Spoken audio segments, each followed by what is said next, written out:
ओम शांति। अॼु मावाक्य स्थूल सां गॾु गॾु सूक्ष्म साधननि सां ईश्वरीय सेवा में सफलता प्राप्त करणी।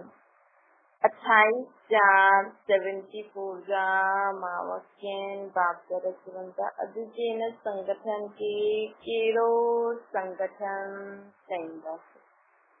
हिन संगठन जी जिम्मेवारी जी विशेषता छा आहे?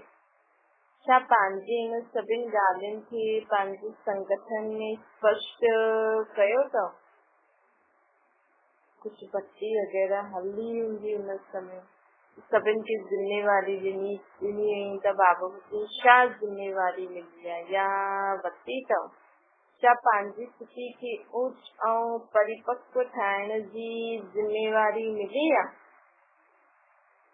माण्हू दुनिया में तो प्रोग्राम आदि कुछ हूंदो आहे त केॾा कम जी जिम्मेवारी ॾींदा आहिनि। हिते बाबा कहिड़ी छा थो चवनि, असांखे पंहिंजी स्थिति खे ऊच ऐं परिपक्व ठाहिण जी जिम्मेवारी असांखे मिली आहे। छा इहे मञदा आहियो कि मेमोरेंडम ठाहिण जी जिम्मेवारी वठी आहे ऐं पंहिंजी स्थिति ठाहिण जी जिम्मेवारी असांखे मिली आहे? अॼुकल्ह जे समय अनुसार मुख्य जिम्मेवारी कहिड़ी आहे? ईश्वर सेवा त भिन्न भिन्न साधन ऐं स्वरूप हूंदा। ईश्वर सेवा जे लाइ त भिन्न भिन्न साधन ऐं स्वरूप दुनिया में आहे ऐं अॻियां हली करे ॿियो बि मिलंदा। इंटरनेट जो साधन केॾो कम में अचे थो न। त बाबू चए थो हाणे त इन खां पोइ त हाणे ही त हुन समय जी आहे त बाबा जी अञा अॻियां हली करे ॿिया बि मिलंदा। हाणे केॾा सारा मिलनि था, लेकिन लास्ट फास्ट जो साधन ऐं स्वरूप कहिड़ो आहे? लास्ट फास्ट जो साधन ऐं स्वरूप कहिड़ो आहे? वीचार त ॾाढा सुठा करियो, बोर्ड बि लॻवाईंदव, फिल्म बि ठाराईंदव, मेमोरेंडम बि ठाराईंदव, शमशान ऐं गांव में बि वेंदव, ये सभु ज्ञापन त कंदव, लेकिन पंहिंजे मस्तक ते कहिड़ो बोर्ड लॻाइणो? हाणे ॾिसो, पहिरों जी जेके बि बाबा जा मावत थिए न, उन्हनि में बाबा असांजे नैनन ऐं मस्तक द्वारा, चेहरे द्वारा बाबा जो परिचय ॾियण जो साधन ॾाढा ॿुधाए थो। अॼु बाबा असांखे ॿुधाइनि था कि तुंहिंजी मस्तक द्वारा ते कहिड़ो बोर्ड लॻवाईंदा। पंहिंजे हिन मुख द्वारा बस स्वरूप द्वारा विश्व जी हर आत्मा खे कहिड़ो ऐं कीअं मेमोरेंडम अर्थात ज्ञापन ॾींदा।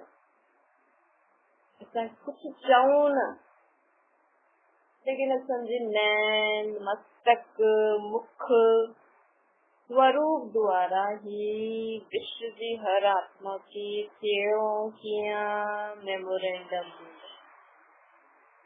त बाबा चवंदा पंहिंजे दिव्य अलौकिक चरित्र ऐं शुभ चिंतन द्वारा, हर्षित मुक्ति चित्र द्वारा कहिड़ी अलौकिक फिल्म ॾेखारींदा। त बाबा चवंदा हाणे पंहिंजे दिव्य अलौकिक चरित्र, शुभ चिंतन द्वारा, हर्षित मुख जे चित्र द्वारा कहिड़ी अलौकिक फिल्म ॾेखारींदा। छा तव्हां हिकु ई फिल्म तयारु कंदा या इहे एतिरा सभु संगठन में आया आहिनि जो मधुबन वरदान भूमि सां चेतन एवं अलौकिक फिल्म कढंदा? त माण्हू फिल्म ठाहींदा आहिनि, लेकिन हाणे बाबा चए थो चेतन ऐं अलौकिक फिल्म कढणी।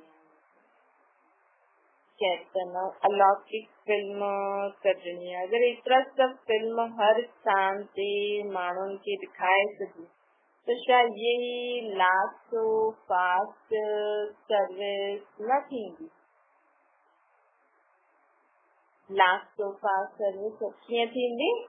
पंहिंजे चेतन ऐं अलौकिक उन्हनि खे फिल्म ॾेखारे।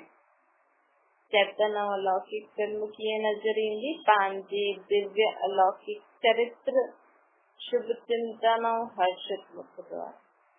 भाव चिंता गांव में अथवा हर स्थान में सदा काल की शांति व आनंद जो अनुभव एक सेकंड में पंहिंजी अनुभवी मूर्त द्वारा दिखाए।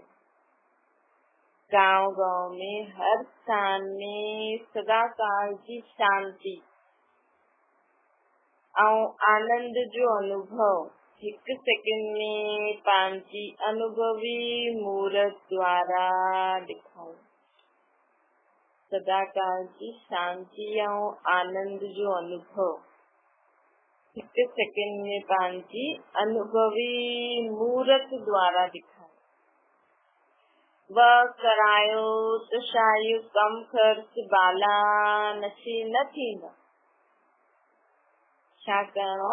सदाकाल शांति और आनंद जो अनुभव एक सेकंड में पंहिंजे अनुभवी मूर्त द्वारा सभिनि खे कराइणो। ये कम खर्च वाला मशीन थी न, इनमें कुछ खर्च ॾियणो पियो। सर्विस घटि खर्च में सर्विस थी वई। सपोर्ट ॿारनि खे, सहयोगी ॿारनि जो ऐं सर्विसेबल ॿारनि जो हर संकल्प बोल ऐं हर कर्म में इहो ई फर्ज ऐं इहो ई सभिनि खां वॾी जिम्मेवारी। जेका बाबा जी सपूत ॿार आहिनि, सहयोगी ॿार आहिनि, जेका बाबा जी सर्विसेबल ॿार आहिनि, उन्हनि जो हर संकल्प, हर बोल, हर कर्म में इहो ई फर्ज आहे। कहिड़ो? बाप जो पंहिंजे अनुभवी मूर्त द्वारा शांति और आनंद जो अनुभव करा। पंहिंजा हर बोल में भी ईअं हुजे। बोल में भी माण्हुनि खे शांति और आनंद, कर्म में भी सभिनि खां वॾी जिम्मेवारी। तव्हां पांडवनि जो संगठन अथवा निमित ठहियलु आत्माउनि जो संगठन सिर्फ़ फूड सर्विस जे साधन इकट्ठा करण या उन्हनि खे प्रैक्टिकल में लॻाइण ताईं न आहे। स्थूल साधन सां गॾु गॾु सूक्ष्म साधन ऐं प्लान सां गॾु गॾु प्लेन स्थिति ऐं स्मृति रहे थी। उनजी भी बाबत थी न भई हलचल त थींदी, परिस्थिति त ईंदी, लेकिन जीअं सागर में ॿाहिरां लहरियूं हलचल में हूंदियूं आहिनि ऐं अंदरि केॾो शांति हूंदो आहे। ईअं ई असां हर कर्म कर्मेंद्रियनि सां करूं, लेकिन असांजी आत्मिक स्थिति शांत हुजे। उहो ई अॼु बाबा चवनि था स्थूल साधन सां गॾु गॾु सूक्ष्म साधन ऐं प्लान सां गॾु गॾु असांजी स्थिति प्लेन हुजणी खपे। स्मृति रहे कि हिन ॻाल्हियुनि जी पंहिंजी जिम्मेवारी सम्झी करे हलाइणो अर्थात कर्म करणो। असांखे कुझु बि न खपे, इहे त असांखे बाबा जिम्मेवारी ॾिनी अथई इहे कमु करणु। असांजो कोई शौक़ु न आहे, लेकिन बाबा असांखे जिम्मेवारी ॾिनी अथई। असांखे छा आहे कि हाणे असांखे पंहिंजे घर परमधाम वञिणो, तो वापस पंहिंजे राज्य में अचणो। अॼु बाबा चई न राज्य में अचण लाइ सर्विस भी करणी पवंदी। जो भी हिते वेठा आहिनि उहे सभई हिन ॻाल्हियुनि जी जिम्मेवारी पंहिंजी खे निमित सम्झी करे उठाईंदा आहिनि त छा व्यंग मार्ग जी सर्विस जो रूप न ॾेखारे में ॾींदो। इन ईश्वरीय सेवा केंद्र ते टीचर्स ऐं मुख्य आत्मायूं हर कार्य जी जिम्मेवारी जे लाइ निमित आहिनि। बाबा चवंदा कि हिते जो भी टीचर्स आहिनि न, जो भी सेंटर ते टीचर आहिनि या जाते भी निमित आहे बाबा जो कोई भी ॿार, त उहो हर कार्य जी जिम्मेवारी जे लाइ निमित आहे। उहो ई छा तव्हां पंहिंजी खे जिम्मेवार या निमित सम्झंदा आहियो? त बाबा चवंदा आहिनि न मुंहिंजो हर ॿार जिम्मेवार आहे, हर ॿार मुंहिंजो मददगार आहे। जीअं हर ईश्वरीय मर्यादाउनि खे पालन करणो कराइण टीचर जी हिकु जिम्मेवारी आहे, छा तव्हां पंहिंजी खे हर ईश्वरीय मर्यादाउनि जे अंदरि हलण जे निमित सम्झंदा आहियो? चेक करो असां बाबा जी हर मर्यादाउनि खे पालन करे हलूं था। तव्हां निमित ठहिया आहियो पांडवनि जी, त बाबा चयईं कि तव्हां खुद खे निमित सम्झंदा आहियो, हीअं मञंदा आहियो कि टीचर ऐं की मञंदा आहियो कि सिर्फ़ु टीचर ऐं दादियुनि जो कमु आहे। ॾिसो असांजे ज्ञान में, बाबा जे ज्ञान में नवीनता छा आहे? भई दुनिया वारे सत्संगनि में जेको गुरु हूंदो आहे ऐं जो हुनजा मुख्य जो माण्हू हुते रहंदा आहिनि, मुख्य त गुरु ई नियम पालन कंदो आहे न, जो बि हुनजा नियम हूंदा अथव। बाक़ी जो घर गृहस्थी में रहण वारा हुननि जा फॉलोवर हूंदा आहिनि, उहो थोड़ी रहंदा आहिनि। लेकिन हिते त बाबा चवनि था कि टीचर दीदी दादी जो ई कमु न आहे हर ईश्वरीय मर्यादाउनि खे पालन करणु। असां हर हिकु ॿार जो फर्ज़ आहे, असां हर हिक जी जिम्मेवारी आहे कि असां ईश्वरीय मर्यादाउनि ते हलण जे निमित्त असां आत्मायूं ठहूं। सिर्फ़ु दीदी दादियुनि जो टीचर जो ई कमु आहे ईश्वरीय मर्यादाउनि में हलण। टीचर सां बि पहिरियों ये जिम्मेवारी असां निमित ठहियल हुई पांडवनि जी आहे। छो जी विश्व जे अॻियां चैलेंज कयो आहे न कि घर गृहस्थी में रहंदी हुई कमल फूल जे समान न्यारो प्यारो रहणो। बाबा घर गृहस्थी वारनि खे छा चईंदा आहिनि? कमल जो फूल। त असां चैलेंज कयो आहे विश्व जे अॻियां कि असां बाबा खे यादि करे घर गृहस्थी में रहंदे हुए कमल फूल समान सदा न्यारो ऐं प्यारो रहंदा। त कमल फूल समान न्यारो ऐं प्यारो कॾहिं रहंदासीं? जॾहिं बाबा जी हर श्रीमत खे मञंदासीं। किचन में रहंदे कमल अथवा कलयुगी संपर्क में रहंदे ब्राह्मण हिन चैलेंज खे प्रैक्टिकल रूप में लाइण जे निमित्त आयो न कि सिर्फ़ टीचर। ये पाठ पांडवनि जो अथवा प्रवृत्ति में रहण वारनि जो आहे। कमल जो फूल केरु ठाहींदो आहे? जेका घर गृहस्थी में रहंदा आहिनि। टीचर वटि पहुचण खां पहिरियों सैंपल रूप में त घर गृहस्थी वारा आहिनि न, तो घर गृहस्थी वारनि जी केॾी वॾी जिम्मेवारी आहे। सैंपल खे ॾिसी करे व्यापार करण जी हिम्मत व उल्लास ईंदो आहे न। त बाबा चवनि था ईअं ई हर ॻाल्हि में निमित ठही हलण जो छा पंहिंजो पाठ सम्झी करे हलंदा आहियो? टीचर्स वटि ईंदा आहिनि, ॿुधण खां पोइ पुछंदा आहिनि कि अहिड़ो कोई प्रत्यक्ष रूप ॾेखारियो कि घर गृहस्थी में रही करे पवित्र रहनि ऐं बाबा जी हर श्रीमत खे पालन करनि। कई माण्हू चवंदा आहिनि न रोब कीअं न रखूं, ॿारनि खे कीअं पालंदासीं। लेकिन बाबा कई माण्हू पुछंदा आहिनि कि असांखे सैंपल ॾेखारियो। त अगरि तव्हां घर गृहस्थी में रही करे हर श्रीमत खे पालन कंदव त तव्हां सैंपल थी वेंदो न। त बाबा चवनि था कि कई टीचर्स वटि माण्हू ईंदा आहिनि, ॿुधण खां पोइ पुछंदा आहिनि कि अहिड़ो कोई प्रत्यक्ष सैंपल ॾेखारियो कि जो जीअं जो तव्हां असांखे ॿुधायो था उहो घर गृहस्थी में रहंदे हुए कंदा हुजो। त इहा संभव आहे अथवा न आहे, हुनजे लाइ सैंपल मांगदा आहिनि। त टीचर सां ज्यादा रिस्पॉन्सिबल केरु थिए? भई ॾिसो कोई बि प्रोडक्ट ठाहींदो आहे न, त कोई बि कंपनी त प्रोडक्ट ठाहे सघंदी आहे, लेकिन प्रोडक्ट जो यूज कंदो आहे न हुनखे ज्यादा अनुभव हूंदो कि हिन में छा छा कीअं छा छा करणो आहे। भले कंपनी वारनि खे बि हूंदो, लेकिन ज्यादा यूज करण वारनि खे ज्यादा अनुभव थींदो वेंदो आहे। हा हीअं थिए त ईअं करो, हीअं थिए त ईअं करो। त उहे ज्ञान भले असांखे टीचर दीदी दादी ॿुधाइनि थियूं, लेकिन ये ज्ञान गृहस्थीनि जे लाइ आहे। त घर गृहस्थी में रही करे हुनखे यूज कंदासीं न त ज्यादा रिस्पॉन्सिबिलिटी कंहिंजी थी? घर गृहस्थी में रहण वारनि जी थी वई न। टीचर्स जी मर्यादा पंहिंजी आहे, लेकिन तव्हां माण्हुनि जी मर्यादा टीचर सां कोई घटि थोरी आहे।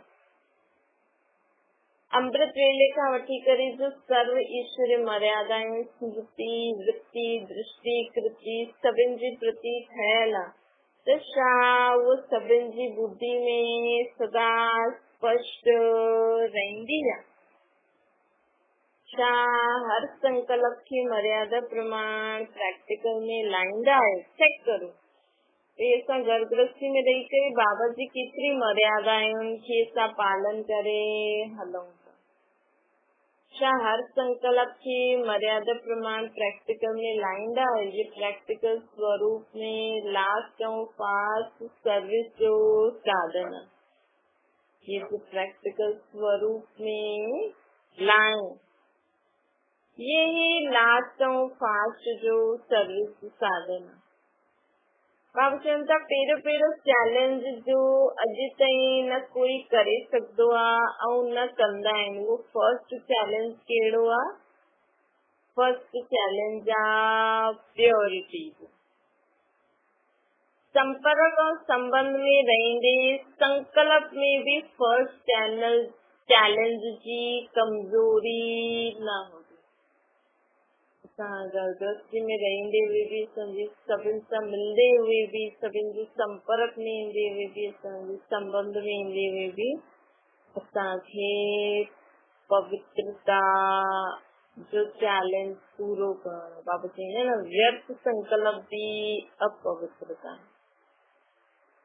तो ॿिया विकार बुराई तो चलो मोटे मोटे रूप में तो तव्हां पवित्र रहो था, लेकिन अगर असांजे मन में व्यर्थ संकल्प हले तो वो पवित्रता त न रही न। फर्स्ट वाइदो कहिड़ो आहे? वो इहो ई आहे न, ॿिया संग तोड़ हिकु संग जोड़दासीं। अथवा तुम्ही तासां ई खाया तासां ई विया त्यासां ई सर्व संबंध निभाया। अथवा मुंहिंजो त हिकु ॿियो न कोई। ॻाल्हि त हिकु ई आहे न। त जो फर्स्ट वाइदो फर्स्ट चैलेंज है वो ॿई हिक ॿिए सां संबंध में। जो फर्स्ट वाइदो कहिड़ो आहे? हिकु बाप ॿियो न कोई। ऐं फर्स्ट चैलेंज कहिड़ो आहे? प्योरिटी। त इहे ॿई ॿिन्ही जो संबंध आहे। अगरि असां बाबा सां गॾु सदा रहंदासीं त ऑटोमेटिकली पवित्र त रहंदासीं। चई सॼे बाबा तो एवर प्योर आहे। हिन ॿिन्हिनि जे मथां केतिरो अटेंशन रहंदो आहे? हिन पहिरीं ॻाल्हि जो ही अटेंशन रहंदो आहे न।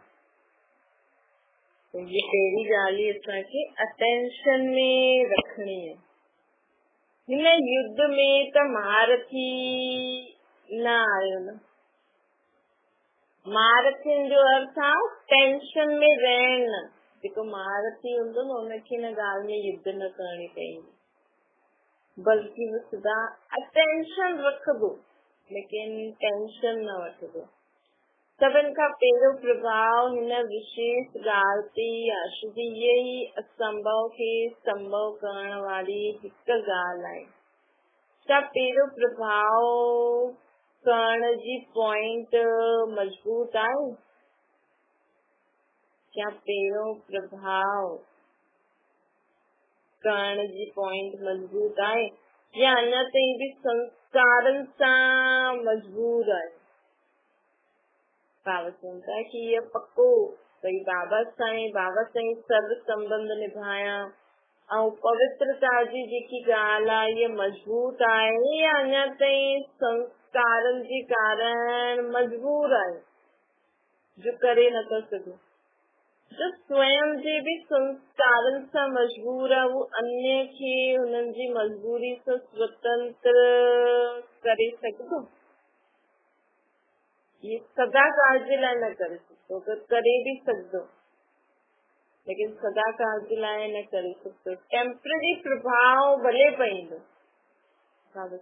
टेम्पररी प्रभाव भले पए लेकिन सदा न करे सघंदा।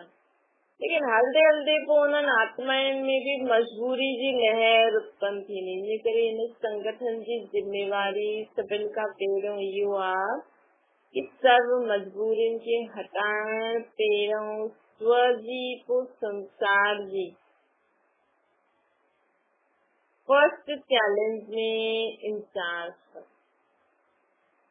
सभी मजबूरी के हटाए करे।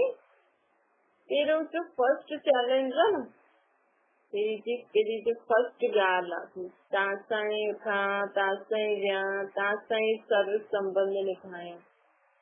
मुंहिंजो त हिकु बाबा ॿियो न कोई, इहो ऐं पवित्रता जी पहिरियों हिन में मजबूर थी वञो, सभु मजबूरियुनि खे समाप्त करे। पहिरियों तव्हां, पोइ संस्था। कल्ह चई न, स्व खां पोइ सर्व जी करो। ऐं अगरि सर्व जी कंदासीं त असांजी बि थी वेंदी। भई सम्झो तव्हां सोचो भई पहिरियों मां नाश्तो खायां त चओ भई हा ठीकु आहे, सभिनि जे लाइ ठाहींदो त तव्हां बि खाई सघो। लेकिन तव्हां बि है न पहिरियों खुदि कुझु न कुझु खाई करे पोइ नाश्ते जे लाइ थोरी ताक़त मिली वेंदी। ये जिम्मेवारी आहे। बाप दादा भी ऐं सर्व संसार जी सर्व आत्माएं भी ये नवीनता वो विशेषता ॾिसणु चाहींदा आहिनि। बाप दादा भी ऐं सर्व आत्माएं भी विशेषता ॾिसणु चाहींदियूं आहिनि। अॻियां हली करे जेतिरी सर्विस साधन द्वारा सर्विस खे वधाईंदा उहो मैदान में प्रसिद्ध थींदा वेंदव। उअं ई हर प्रकार जे माण्हू असांजी हर ॻाल्हि खे मंत्र द्वारा व पंहिंजी सिद्धियुनि द्वारा चेक करण जी चैलेंज कंदा। अॻियां हली जेतिरी सर्विस साधन द्वारा सर्विस खे वधाईंदासीं न, मैदान में प्रसिद्ध थींदा वेंदासीं त हर प्रकार जा माण्हू असांजी हर ॻाल्हि खे मंत्रनि द्वारा पंहिंजी सिद्धि द्वारा चेक कंदा। कल्ह बि बाबा चई न कि भाई मां अगरि गेट पर्दो खोले छॾां ऐं तव्हां तयारी थींदा वञो त अञा ताईं इहे ज्ञान जी प्रत्यक्षता छो थी थिए? माण्हू असांजी ॻाल्हि खे मञनि छो था? छोजी अगरि उहे सम्झी विया न, बाबा अॼु चवनि था न कि उहे पंहिंजे मंत्रनि द्वारा सिद्धियुनि द्वारा असांखे चेक कंदा। सम्झो असां कंहिंखे चऊं भई भॻवानु आयो आहे, असांखे ईअं सिखाए थो, उहो चए त भॻवानु आयो ईअं सिखाए थो, उहो तव्हांजी ॻाल्हि ॿुधंदो। अगरि उहो बि थोरो भक्ति भाव में या कंहिंमें हूंदो त उहो बि असांखे टेस्ट करण लाइ इहे पंहिंजी मंत्र ऐं पंहिंजी सभु यूज़ कंदो। चवंदो अरे भॻवान ईअं थोरी आहे, पोइ मां भक्ति त ॾाढी विस्तार जी आहे, रिधी सिधी वारा त ॾाढा आहिनि। पोइ किथे किथे असांखे बि उल्टा सुल्टा संकल्प न ॾेई करे छुड़ाइण जी कोशिश करो। हिन करे बाबा चवनि था कि जीअं जीअं सर्विस वधंदी आहे, सर्विस जो साधन वधंदा आहिनि, जीअं जीअं असांमें शक्ति ईंदी वेंदी न, उहो बाबा पर्दो खोलंदो, ताकि अगरि उहो पंहिंजे मंत्र ऐं सिद्धियुनि जो असांजे मथां प्रयोग बि करनि त असां त पक्का हुजूं। अगरि किथे असां ई संशय न अची करे बाबा खे न छॾे सघूं त उहो चेक कंदा आहिनि असांजी संकल्पनि जी कर्म खे बि करण जे लाइ। असांजे पुठियां CID हूंदा आहिनि त असांजी संकल्प ऐं कर्मनि खे बि चेक करण लाइ पंहिंजो CID ऑफिसर मोकिलींदा आहिनि। ईअं ई सहज थोरी मञंदा कि भॻवानु आयो आहे, त बिना प्रूफ ऐं प्रमाण जे बुद्धिवान माण्हू मञण जे लाइ तयार ई न थींदा। त बाबा चवनि था चैलेंज करण सां गॾु गॾु सर्विस जी साधननि सां गॾु गॾु छा अहिड़ी तयारी करो था माइंड कंट्रोल जो एग्जामिनेशन वठंदा। उहा सम्झे माइंड कंट्रोल जो एग्जाम वठंदा। ईअं न योग में वेंदे समय चेक कंदा, विशेष परिस्थिति जे समय माइंड कंट्रोल व स्थिति जी असांजी चेकिंग कंदा। सम्झो अञा बि असांजे घर में ॿार बीमार थो थिए, असां हलचल में था अची वञूं त उहे चवंदा अरे तव्हां त चओ पिया भॻवानु आयो आहे, तव्हां त चओ पिया असां रोज़ भॻवान खे यादि कंदा आहियूं। उहो चवंदो आहे हर ॻाल्हि में कल्याण आहे। तव्हां त चवंदा असां रोज़ भॻवान खे यादि करे शांति जी अचल डोल जी किरनियूं वठंदा आहियूं, तव्हां हेतिरी ॻाल्हि में हलचल में थिए। त बाबा चवनि था कि उहा हेॾा न जेके अज्ञानी माण्हू हूंदा आहिनि उहे असांखे चेक कंदा आहिनि, छो सभिनि खे पतो आहे कि असांजे ज्ञान में छा छा हूंदो। इन करे कंहिंखे बि असां चऊं भई मां बाबा जो ब्रह्म कुमारी जो ज्ञान ॿुधंदी आहियां, बाबा जो ज्ञान ॿुधंदी आहियां, बाबा खे यादि कंदी आहियां, त उहो हुन अनुसार तव्हांखे चेक कंदा आहिनि। तॾहिं त बाबा पहिरियों चई न, चेक करो, हर श्रीमत सां पालन करूं था, हर मर्यादाउनि ते हलूं था, छो जो उहे चेक कंदा आहिनि। तव्हां अमृत वेलो करो था, तव्हां चओ था रोज़ असां बाबा खे यादि था करूं, असां त हिन ज्ञान में हलंदा आहियूं, या त एतिरो चओ भई असांखे सुठो लॻंदो बसि असां ॿुधंदा आहियूं, बाक़ी पालन आदि नथा करे सघूं।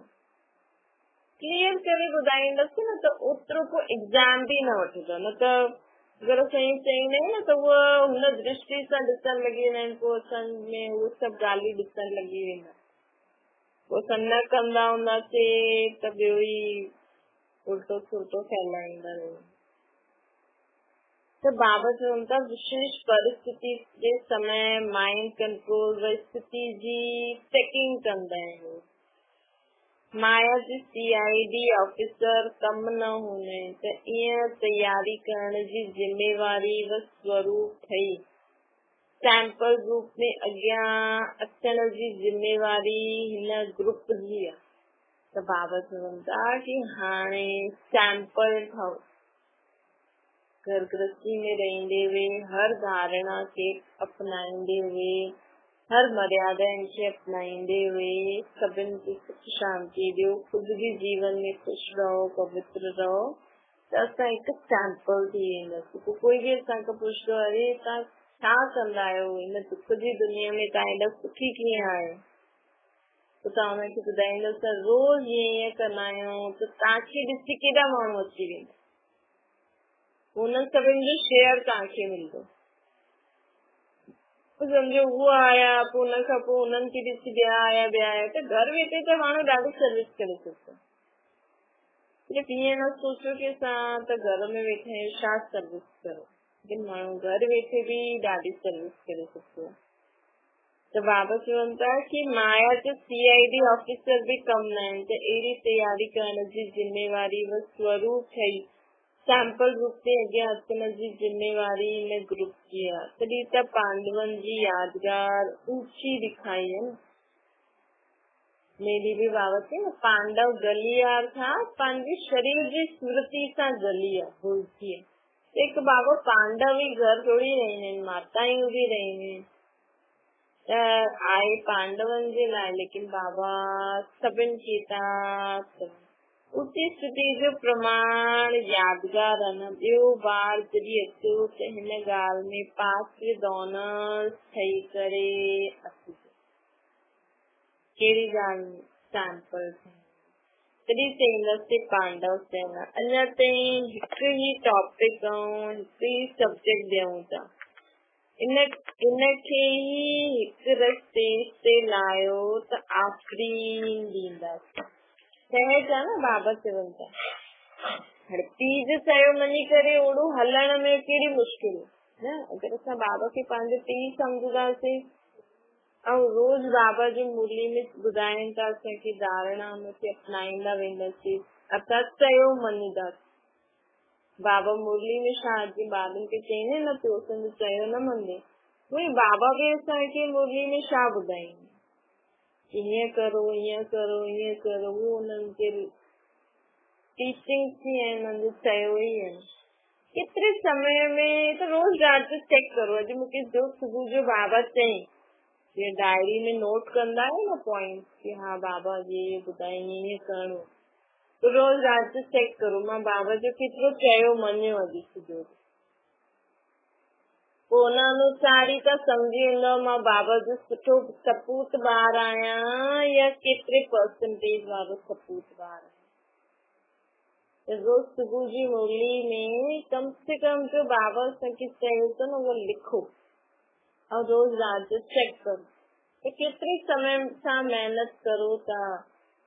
कई ॿार जन्म सां ई, असां त जन्म वरितो बाबा जी पढ़ाई शुरू थी वई, त जन्म सां ई प्रयत्न में लाइण वारी ॻाल्हि आहे, त छा मुश्किल लॻंदी। ॿियनि खे चईंदा तुंहिंजो जन्म सिद्ध अधिकार आहे, पवित्र रह, जन्म से अधिकार प्राप्त करण सां मुश्किल ऐं इहा असांजी पर्सनैलिटी आहे। अॼु बाबा पवित्रता जे लाइ चवनि था ईअं ॾाढी सारी मर्यादायूं आहिनि। ईअं ई ब्राह्मणनि जो पहिरियों धर्म ऐं कर्म जो आहे उहो करण छा मुश्किल हूंदो। मरजी वा ठही आयो न या की मरी करे जिंदा थी आयो। मरण शूद्र खां ऐं ब्राह्मणपण में जिंदा थी। ये ब्राह्मणनि जो अलौकिक जीवन आहे न बाबा चवनि था। ब्राह्मणनि जो अलौकिक जीवन आहे। ब्राह्मणनि खे कुझु मुश्किल हूंदो आहे छा? ब्राह्मण जीवन जे जीवदान जो आधार कहिड़ो आहे? असां ब्राह्मणनि खे जीवन केरु ॾिनो अथई? मुरली।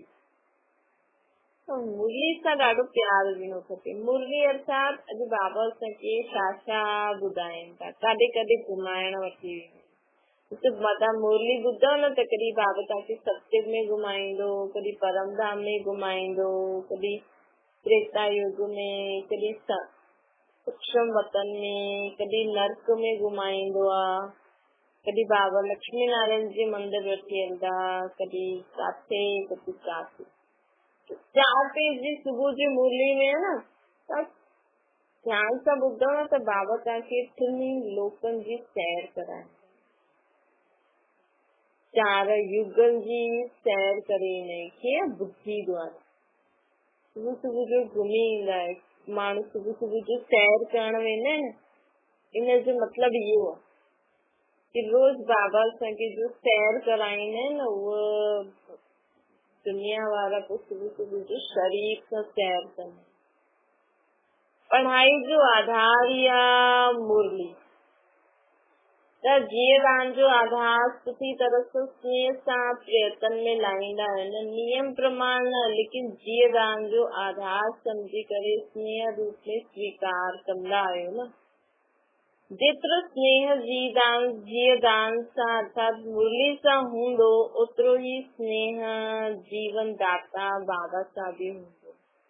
त अहिड़ो स्नेही अन्य आत्माउनि खे बि सदा स्नेही ऐं निर्विघ्न ठाहींदो। हाणे अहिड़ो आधार रूप सम्झी सभिनि जे अॻियां उदाहरण रूप ठहो बाबा। ये बि जिम्मेवारी आहे न भई असांखे ॾिसी ॿिया माण्हू सिखनि कि हीअं ज्ञान में हलंदो। पांडवनि जे मुख सां हलंदे हलंदे मुरली जी रोहरियान व चर्चा घटि थींदी आहे। गोपिन जे मुख सां मुरली जी चर्चा अधिक ॿुधंदा आहिनि। छो? आपस में ज्ञान जी चर्चा करणो ये त ब्राह्मणनि जो कर्तव्य आहे न। जे ॻाल्हि में जंहिंजी जो लग्न हूंदी आहे न हुनजे लाइ समय जी कमी कॾहिं न रहंदी। असांखे अगरि मुरली सां लग्न आहे त समय जी कमी कॾहिं बि न रहंदी। समय मिलंदो ई सही अगरि असांखे मुरली जी कदर आहे। त कई माण्हू चवंदा आहिनि न के ॿार चवंदा आहिनि असांखे टाइम न मिलंदो। त हिन ॿिन्ही ॻाल्हियुनि ते ध्यानु रखो। किथे किथे प्योरिटी ऐं जीवदान अर्थात मुरली। सूक्ष्म साधन जे लाइ अलॻि समय जी आवश्यकता न आहे। जी दुनिया वारनि जे गृहस्थी ऐं आश्रम खे अलॻि अलॻि करे छॾे थो। असां माण्हू ॿिन्हिनि खे मिलाए करे चईंदा आहियूं कंदा आहियूं। वैसे स्थूल ऐं सूक्ष्म साधननि खे अलॻि कंदा आहिनि। हिन लाइ प्रत्यक्ष फल न मिलंदो आहे। हिनजी ॻाल्हि त असां वटि जो स्थूल साधन आहिनि ऐं जो सूक्ष्म साधन आहिनि हुननि खे साथ साथ यूज़ करणो। ॿई साथ साथ हुजण सां प्रत्यक्ष फल ॾिसंदा आहियूं। त जीअं वाणी सां गॾु गॾु मन सां बि खपे। भई स्थूल साधन ज्ञान ॾियण जो वाणी आहे लेकिन सूक्ष्म मन सां बि आहे। असां जॾहिं बि कुझु ज्ञान ॾियूं त मन सां बि पावरफुल हुजणी खपे ऐं कर्म सां गॾु गॾु बि मन सां बाबा जी यादि हुजणी खपे। छो जे हाणे लास्ट टाइम आहे न। लास्ट टाइम में जो बि श्रेष्ठ अस्त्र शस्त्र हूंदा आहिनि उहे सभु यूज़ कबो आहे न बाबा। अगर ये सब पुठिया कंदा त टाइम बीतजी वेंदो, जे करे पहिरियों समय हुयो लेकिन हाणे समय न आहे। हाणे ॻाल्हाईंदे कर्म कंदे मन में बाबा जी याद हुजणी खपे। जॾहिं अष्ट शक्तियुनि के साथ साथ सर्विस में लगाईंदव तॾहिं त अष्ट देवता प्रसिद्ध थींदा न। अष्ट देवता कीअं प्रसिद्ध थींदा? अष्ट रत्न में केरु ईंदो? जे आत्मा खे अभ्यास हूंदो कि वो हिकु ही बार में पंहिंजी अठ शक्तियुनि खे यूज़ करे सघे। हिकु ही ॻाल्हि में हुनजी आत्मा अठ शक्तियुनि खे यूज़ करे सघे, उहो अष्ट देवता ठहींदो, अष्ट रत्न में ईंदो। तो अष्ट शक्तियों के साथ साथ सर्विस में लगायो तभी ही अष्ट देवता प्रसिद्ध थी वेंदा था। स्थापना जो स्वरूप स्पष्ट दिखाई में ईअं न कि पहिरियों स्थूल करे करे पोइ सूक्ष्म कंदासीं, न, साथ साथ जे सिवाय सफलता न मिलंदी। साथ साथ करो, वाणी सां गॾु मनसा बि हुजे, कर्मणा सां गॾु मनसा बि हुजे, त हीअं छा थींदो? असां हर कर्म में पंहिंजी अष्ट शक्तियुनि खे जॾहिं कार्य में लॻाईंदासीं न, तॾहिं ही स्थापना जो स्वरूप स्पष्ट दिखाई मिलंदो। अच्छा, ओम शांति। बाबा खे यादि करो।